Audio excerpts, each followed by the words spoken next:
কামনা জনাই মই কবিতা এটি পাঠ কৰিবলৈ লৈছোঁ। কবিতাৰ শিৰোনাম আইৰ বয়স 100 বছৰ পাৰ হ'ল।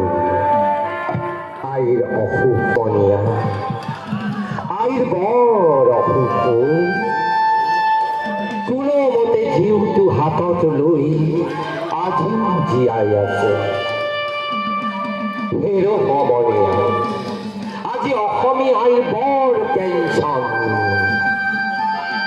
অসমীয়াই বুকুৰ ওপৰত অহুৱা বৰে বৰকৈ হৈচৈ কৰিছে। একাংশ অসমীয়া ভাষাৰ কাণ্ডাৰীবোৰে কেৱল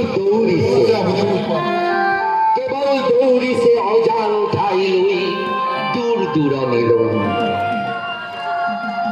চিৰচেনী মোৰ ভাষা জননী কৰুণ বিদনীবোৰে অসমীয়াৰ বুকুত হেচুকি হেচুকি ৰঙা তেজবোৰক কজলা বৰণ কৰিছে। হেৰ অসমীয়া, আইৰ বৰ অসুখ। তহঁতে খবৰ ৰাখিছনে? আজিকালি আইৰ মুখৰ সুৱলি সুৰীয়া ভাষাবোৰ সলনি হ'ল। খবৰ ৰাখিছনে? এতিয়া আইৰ সিংহাসনখনক লৈ বৰকৈ খোৱা কমৰাও চলিছে। শত সহস্ৰজনৰ মৰমক নেওচি আই বুকুত ফুকুৱাই ফুকুৱাই আই বুকুৰ কামিহাৰবোৰ ভাঙি পেলাইছে। আজি আইৰ বয়স 100 বছৰ পাৰ হৈ গ'ল। তেনেই বৃদ্ধ, তথাপি আইয়ে চিঞৰিছে, তেতু ফালি চিঞৰিছে।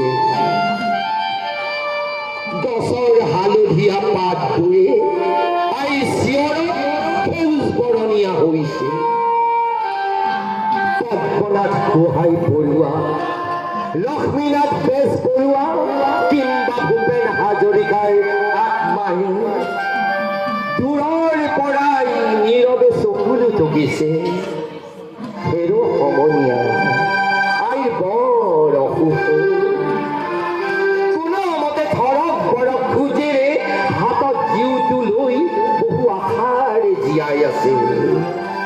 হেৰ সমনীয়া, আইৰ বয়স 100 বছৰ পাৰ হ'ল। আইৰ অসুখ। ধন্যবাদ।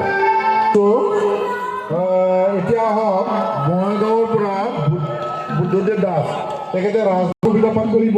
বুদ্ধদেৱ দাস বঙাইগাঁও।